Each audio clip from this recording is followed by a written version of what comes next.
আসসালামু আলাইকুম। আজ আমরা যেটা দেখব সেটা হচ্ছে HTML হেডিং। HTML হেডিং হচ্ছে H1 ট্যাগে ডিফাইন করা হয়। যেমন HTML হেডিংটাকে আমরা যদি এভাবে ডিফাইন করি, হাই আমরা HTML H2 ট্যাগ।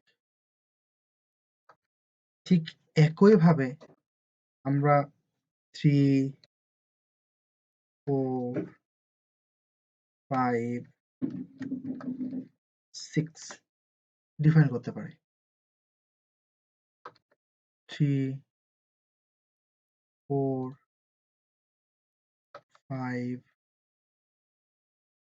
6 সরি 6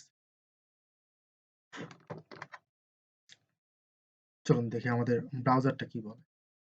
দেখুন, আমাদের যখন কোনো হেডিং ট্যাগ নেওয়ার প্রয়োজন পড়বে, আমাদের যে ডিজাইনের যে জায়গায় যতটুকু থাকবে ঠিক সে অনুসারেই HTML হেডিং ট্যাগটা ইউজ করা হয়ে থাকে। কিছু জায়গায় দেখবেন বড়, বড় ফন্ট আছে, আবার কিছু, কিছু জায়গায় ছোট, ছোট আছে। তো এটাকে কিভাবে কন্ট্রোল করা হয়? তো এই ট্যাগের মাধ্যমেই নেওয়া হয়। হেডিং ট্যাগের মাধ্যমেই নেওয়া হয়ে থাকে।